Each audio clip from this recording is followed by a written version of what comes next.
Okay, there you go. Recording in progress. Okay. So again, it's good to be with you. This is our second week in this series entitled Transform. And last week we began the series entitled Transform. And basically what I mentioned last Sunday is that we're looking at specific ways in which God was involved in the process of transformation and change in the lives of several different characters in the scriptures, right? So what I want to encourage you to think about as we dive into this is that people like Abraham and Moses and other people like that, they were not, we read about them now in this Bible, right? And we look at this and we say, boy, this is a great book, and it tells a lot of really good things about God, about people that followed God. It tells us the story of Jesus. These are all wonderful things that we read.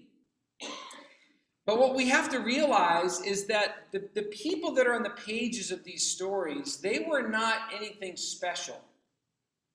They were just, you probably look at the Apostle Paul. In some way, he was special because he was Saul, and he was special to the religious environment of Jesus' day in a bad way, okay?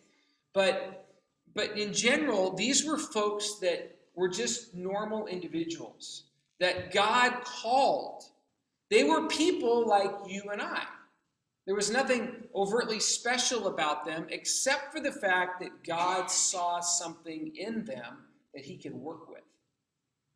And so that's an important piece to understand, because as we read about people and talk about people like Abraham, this morning we're going to look at some things related to Moses. It can be feel a little distant to us. So like, well, I'm not Moses. Man, the stuff that Moses did, I could have never done that. Actually, we're going to look this morning. Moses didn't think he could do it either, right? And he continually griped and complained to God about it on a consistent basis.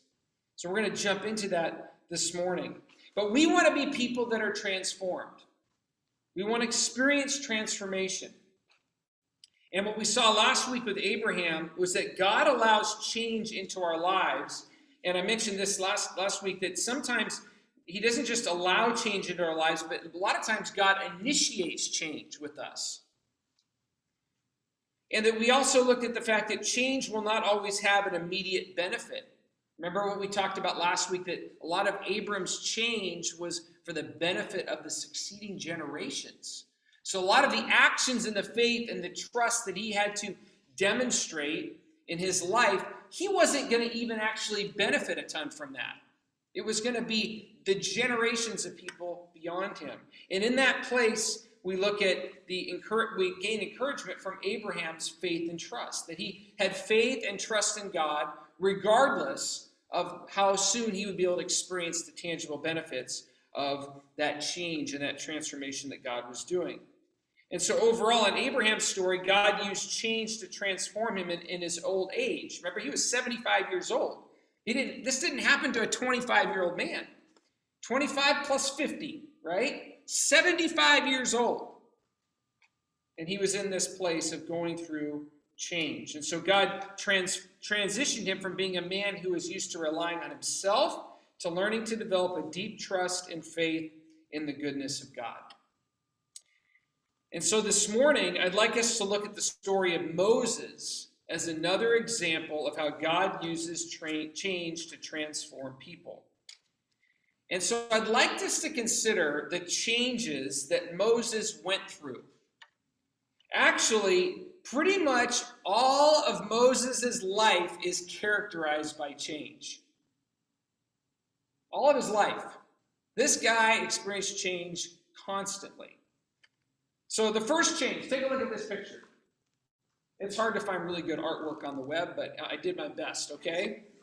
So look at this picture. This is a picture depicting baby Moses. So at the very beginning of Moses' life, he entered into a situation, a world of change and transformation, as he had to be put in a basket in the Nile so his mother put him in a basket so he wouldn't be killed. and he was found by Pharaoh's daughter and raised in Pharaoh's household. So at a very early age, even before Moses could think about it, he not only experienced the initial change of being born into the world, which is a significant change that all of us have a benefit to talk about, right? We don't remember it, but we're all here because of that change. But right out of the gate, he immediately was thrown in a basket, and he was taken away from his mother, and he was raised in Pharaoh's household. For the first change in Moses' life. Second change, take a look at this picture. Somehow Moses knew that he was a Hebrew and that he was not an Egyptian. And so when he grew up, he saw an Egyptian abusing an enslaved Hebrew, and he killed the Egyptian, right? This is a great picture. You can see that the Hebrew is down on the ground there, and the Egyptian is there kind of with his foot on his hip. And you can see Moses over here. He's kind of looking around. Is anybody watching me? He's going for a sword, right? In his cloak or whatever, dress or whatever that is that he's wearing, right? So he's going to pull out this sword. And when he's found out that he was the one who killed this Egyptian, Pharaoh tries to kill Moses. And so Moses leaves his home and he goes to Midian, which leads to the third change. Take a look at the next picture. Moses leaves Egypt, he leaves his home, and he begins a new life in Midian. He settles down, he gets married, he has a family, all the while the Hebrews are being treated more and more unjustly while they are enslaved in Egypt. So Moses is not in Egypt. You could say this is the comfort-based aspect of Moses' life. This is many times where we live today. Our lives today are filled, we are living in Midian, a lot of us as people. Not literally, right? But we are living in Midian as people because we have developed a comfort around ourselves. We have homes, we have children, we have cars, we mow the lawn, whatever it is. We are in this place of security or comfort. And this was a change for Moses, a transition. Change number 4. Look at this one. So this is probably one of the most significant changes that Moses experiences, and that is that God appears to Egypt and to Pharaoh. To go back to Pharaoh, to break the system of slavery and injustice, and to lead the people out of Egypt. And after doing everything in his power to say no to God and to have God send someone else to do this thing, Moses finally agrees to go back and do the impossible thing that God has called him to do. Now, I want to look specifically at Moses' resistance to change in this particular part of the story. So I think what we're going to find Moses embodying is something that each one of us in this room struggle with. It's not unique to Moses. It's easy to pick on him, and I will pick on him a little bit this morning, right? But it's not unique to Moses. So let me look. It's just, I have the reference up on the screen, but not the actual passage. I want to read a couple of segments here to you, starting in Exodus chapter 3, verse 10. So listen to this. So now go. This is God talking to Moses out of the bush, the burning bush. So now go, I am sending you to Pharaoh to bring my people, the Israelites, out of Egypt. But Moses said to God, who am I that I should go to Pharaoh and bring the Israelites out of Egypt? God said, it's not about you. It says, I will be with you. This will be the sign to you that it is I who have sent you. When you have brought the people out of Egypt, you will worship God on this mountain. Moses then said to God, suppose I go to the Israelites and I say to them, the God of your fathers has sent me, and they ask me, what is his name? Then what shall I tell them?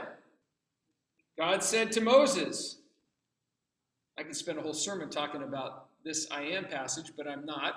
He basically says, I am ultimate reality. He says, I am who I am. There is no way to actually give a name to who I am. But just tell them that the great I am has sent you. I am has sent me to you. And then if we jump down, and then God says a couple of other things to Moses through the end of chapter 3. And then over in chapter 4, I want to read the first 17 verses of chapter 4 as we continue this story. Moses answered again. So this is the third time he's asking questions of God. What if they don't believe me or listen to what I have to say? The Lord did not. What if they do not believe me or listen to what I say? The Lord did not appear to you. Then the Lord said to him, what is that that's in your hand? A staff, he replied. And the Lord said, throw it onto the ground. And so Moses threw it on the ground, and it became a snake, and he ran from it. Then the Lord said to him, reach out your hand and take it by the tail. So Moses reached out and took a hold of the snake, and it turned back into a staff in his hand.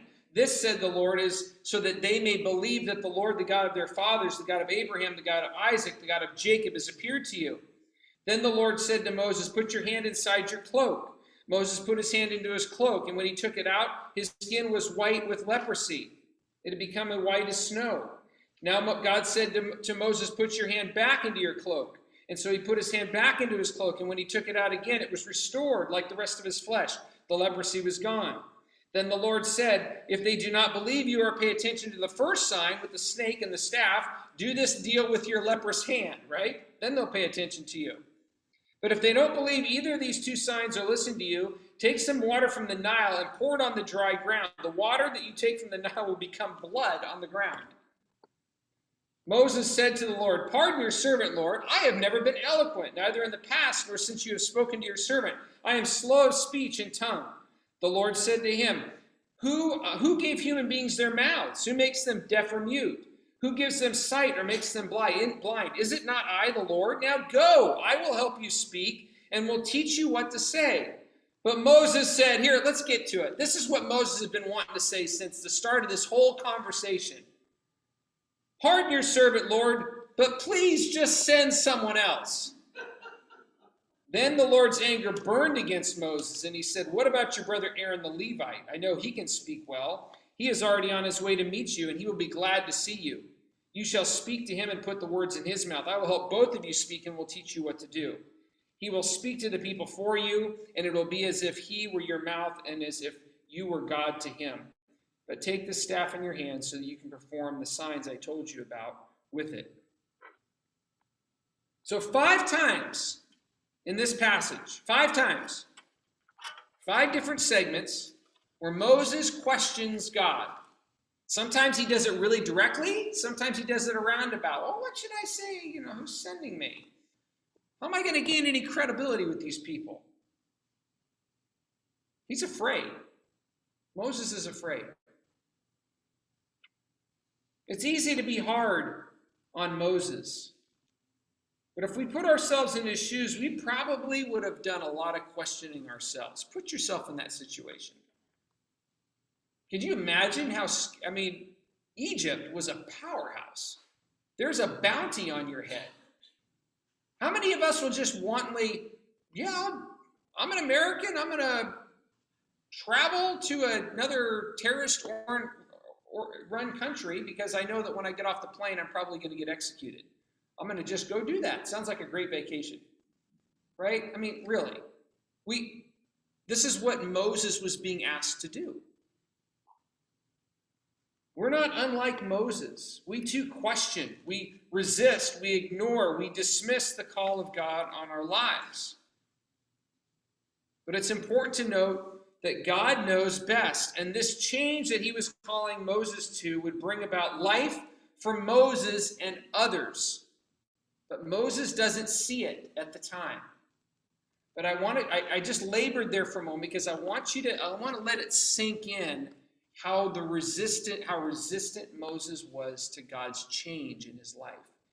And I pause there because maybe it's just me, but I struggle in many ways with being resistant to God's change in my life. I like predictability. I like stability. I also like adventure too, so I'm kind of a weird one that way. But I find joy in both of those things. And yet, I find myself being more content to just maintain, in some respects of my life, to maintain status quo. And I know that God is pushing me out the door of that.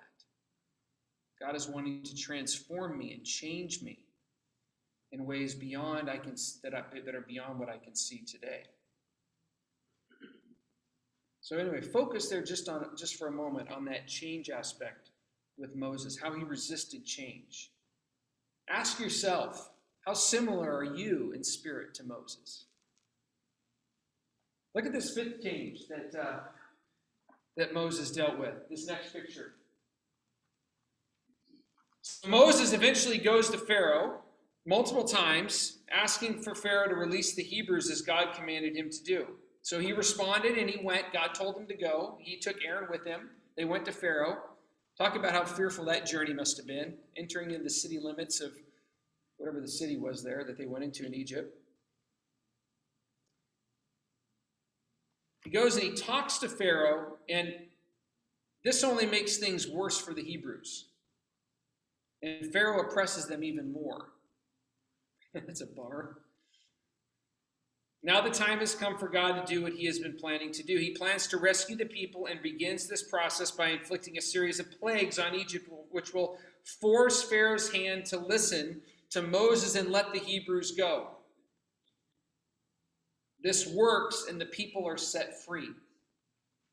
There's a whole list of plagues. You can read about them in Exodus. All the stuff that God did through Moses to essentially get Pharaoh to a point to say, enough is enough. Get out of my land. Take your God with you. Message heard. Leave. Massive change. Moses leads the people out of enslavement. They'd been enslaved for over 400 years. Look at this next picture. The sixth change. Moses leads the Hebrews out of Egypt. And after they leave, Pharaoh changes his mind because he realizes what he has just done. He has just crippled the economy of Egypt, decimated it because all the slave labor is gone.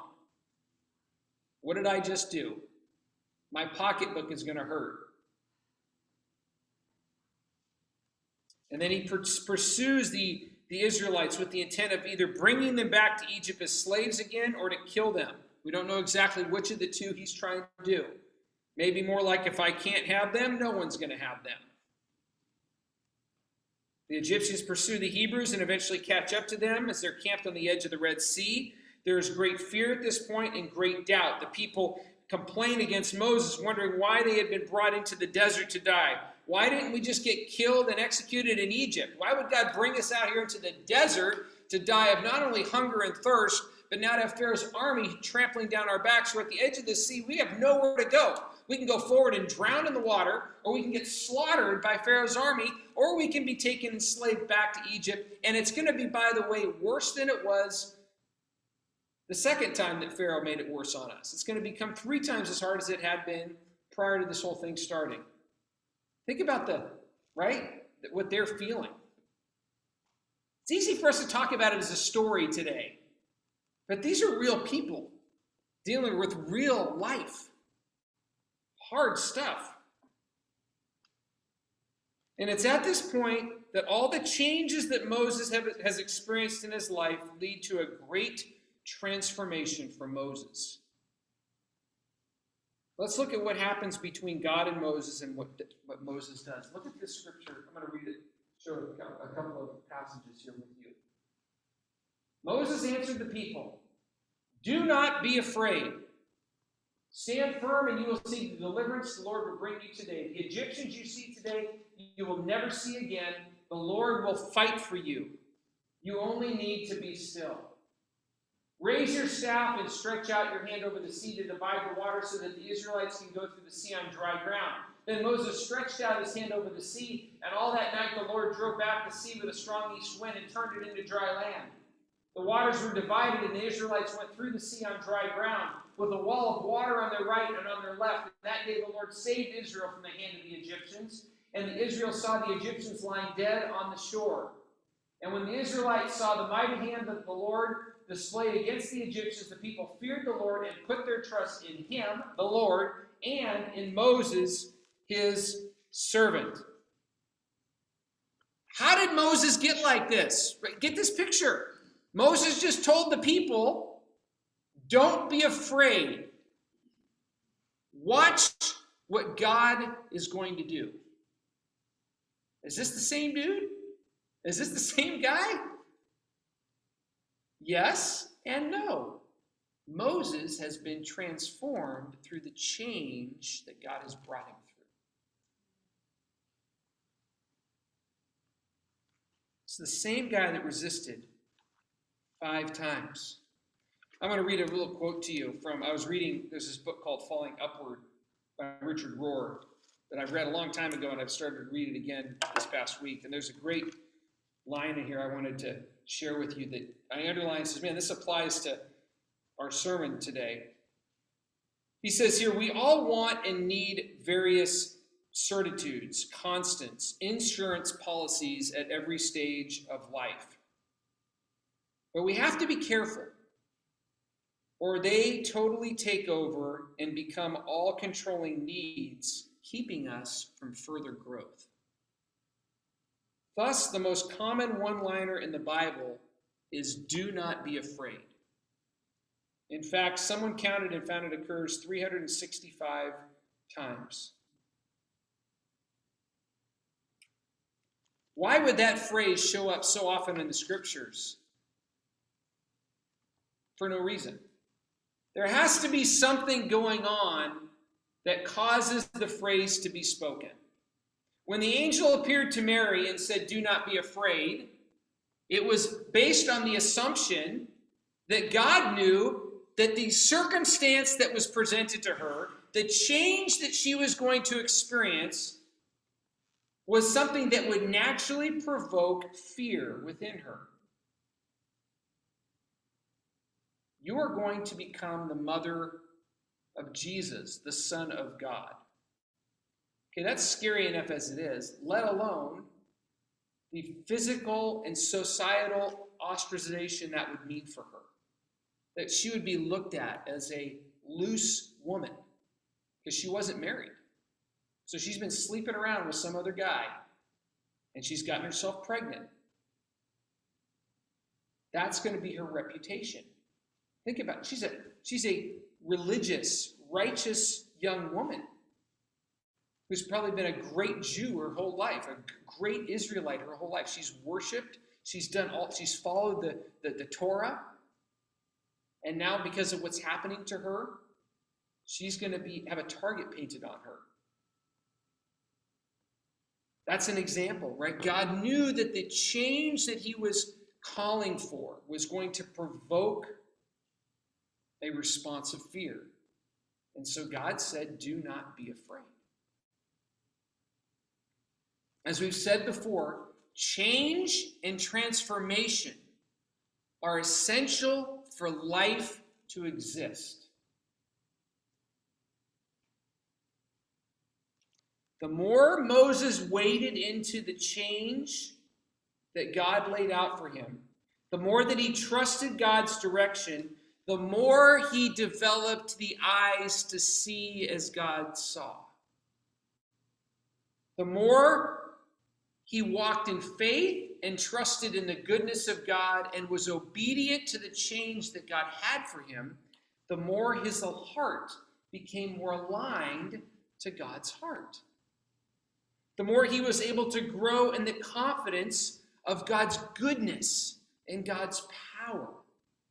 Where are the places that you have found that your own personal journey has had the greatest amount of growth? It is likely through circumstances of difficulty and change that have provoked and brought about great places of it is a great paradox of life, the great irony of life. We as people so much strive for comfort, we strive for predictability, and yet comfort and predictability are our demise. Doesn't mean that we should never be comfortable, and it's never good to have any sort of predictability. I'm not saying that. That's a very human, natural emotion. But if we do not live in a place where we are continually being aware and being exposed to change, our lives will atrophy.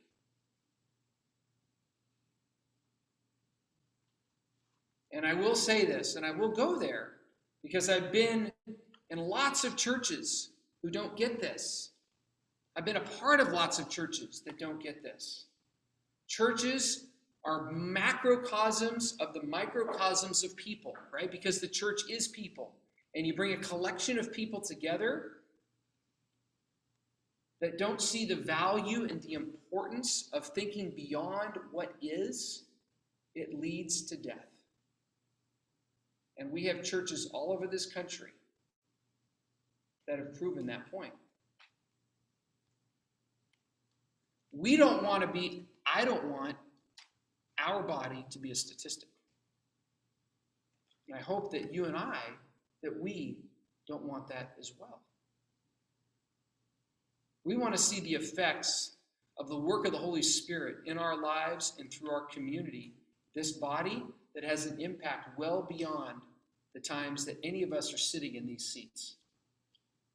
That the generations beyond us would say, you know what, thank you. I am thankful for the faithfulness of those people because they had the courage and the faith to be obedient, to trust God in the midst of the unknown. And as they walked with him, there was transformation that occurred, and we are experiencing some of the benefits of that transformation. Friends, that's how we have to think. Right? Remember Abraham, his change wasn't for necessarily his own benefit. Like he didn't necessarily benefit from that in his lifetime. But that was what God called him to.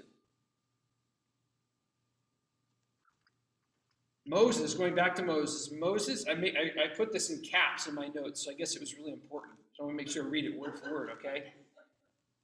Moses had to take the initial steps of faith and trust in order to experience the realities of the moment that he was currently in order to be used by God. The only way that Moses could have stood on that rock, the only way Moses could have said to the Israelites, watch and see what God is going to do, and that he could stand there, mind you, with his hands lifted all night long. Try doing that for tonight. Stay up all night tonight and just stand up and go out in the front lawn and just raise your hands up to heaven all night long. Okay? And watch the grass mow itself. Right? No. But that's what he did. He stood up all night long, and as he stood up, he's watching. Can you imagine? Can you be Moses for a moment? Standing on a rock with your hands lifted up, right? I think he had a staff in his hand as well. He's standing up there, and he's looking at the Red Sea, and he's like, you've got to be kidding me. I'm getting a little tired.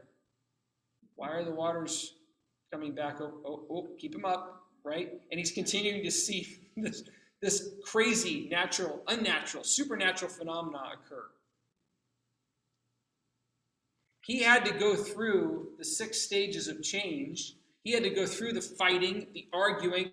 God, just send someone else. I don't want to do this. He had to go through that to get to this point. He had to go through the pain, the challenge of change and transformation, the difficulty, the assaults that it took to his own personal safety.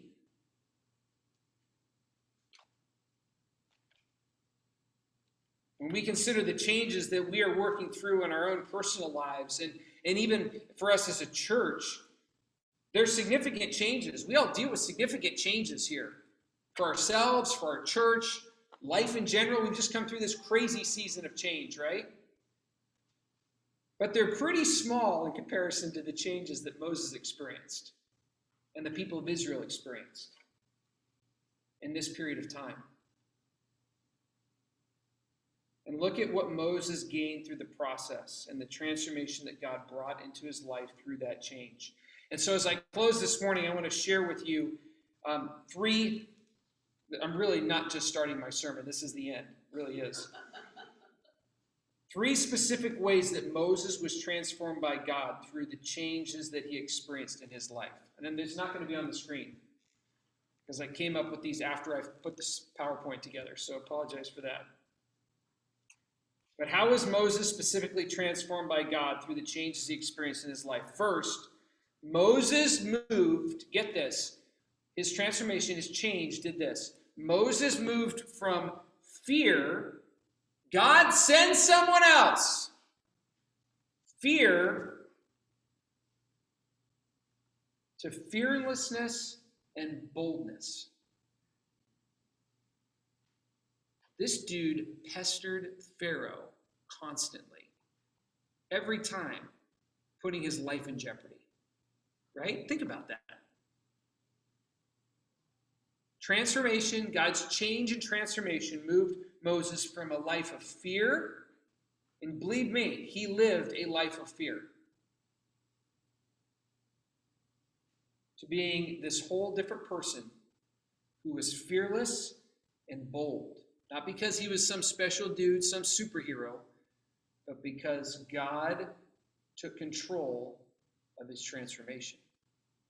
God did an amazing work and took the simple obedience of Moses saying, okay, I'm going to go, but you got to let my brother, let Aaron go with me, right?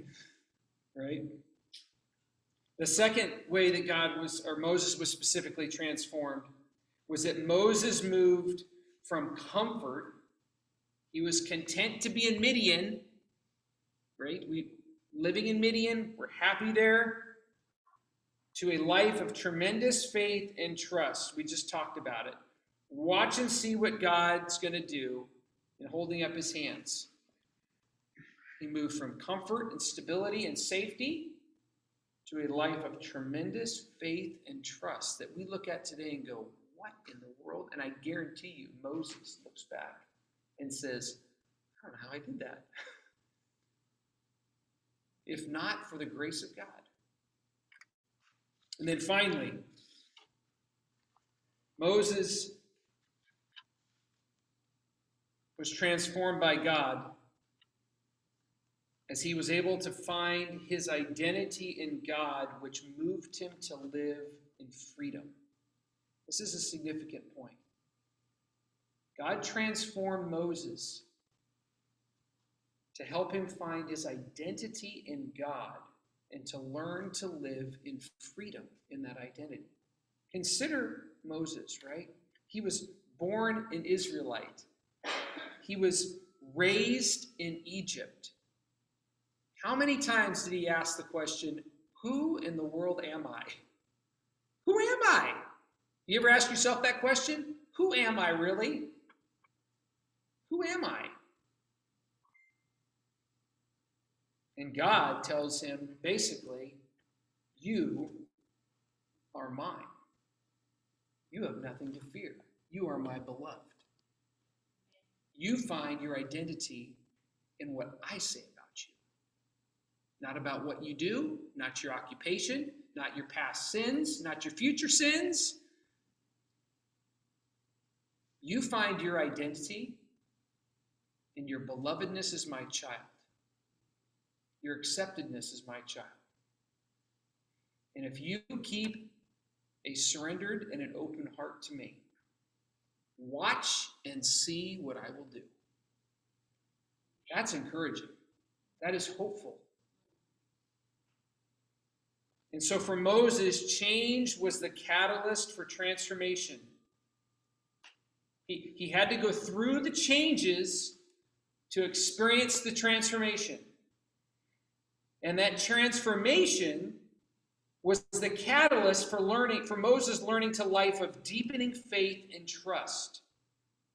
If you want to live a life of deep faith and trust in God, it doesn't just happen overnight. This isn't like, click on the TV and instantaneously Netflix binge series is ready for you to view. Right? This isn't that. If you want to experience a life of faith and rich trust, where you have a close, dependent relationship with Jesus, that comes at a cost. And that cost is our own security, our own comfort, our own self-allegiance. It comes as we surrender. Not just the stuff that we're comfortable surrendering, not just the stuff that's easy for us to surrender, the low-hanging fruit. That comes as we invite the Spirit of God to look in us, right? To test us, to see where are the things in our lives that are hindering us, that are keeping us from living a life of abundant faith and trust and transformation. I don't know about you, friends, but I want to look like Jesus. Not because I have a God complex, not because I want to somehow appear to be holy, holier than other people. I want to look like Jesus because I want to reflect his goodness and his grace and his love to people around me. I want to experience his goodness, his grace, and his love.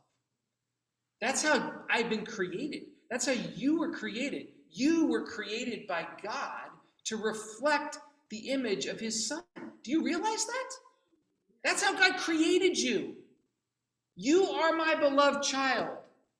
I am in the process of redefining and recreating you as new creations that look and live and demonstrate the life of Jesus in your body and through your body. That's what we're called to. That's what Christians are called to. That's why we wear that name. As maligned as that name has been given over recent decades and millions of years, or thousands of years, the true spirit of what a Christian is a mini Jesus, is a snapshot of the life of Jesus. I see it. There he is in Sue, right?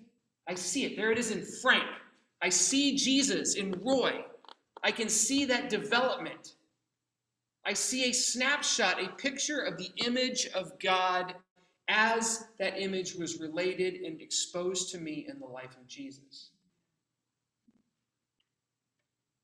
And so our lives are about that. Our lives are about being living sacrifices that surrender ourselves daily to the work of Jesus in us. It is a labor of joyful love to be transformed. Yeah, it hurts a little. Sometimes it hurts a lot. But hey, no pain, no gain, right? You don't get stronger if you don't deal with the stuff that keeps you out of the gym. Same is true in our walks with Jesus.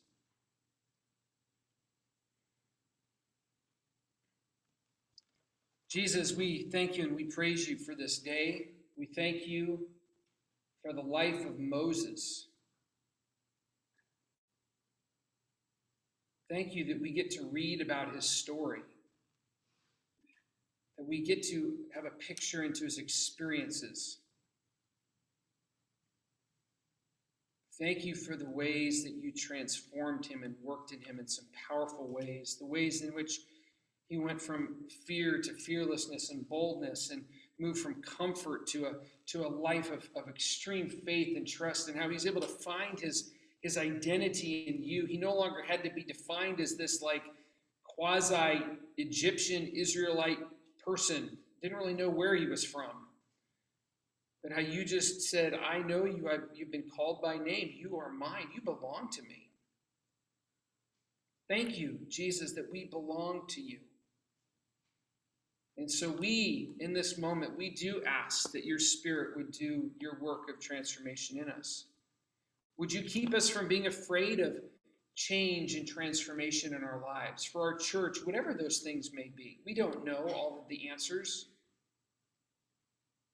But what we do know in the Spirit, I think I can hopefully speak for us, Jesus, for us as a body, as a people here, that we want to go where you want us to go.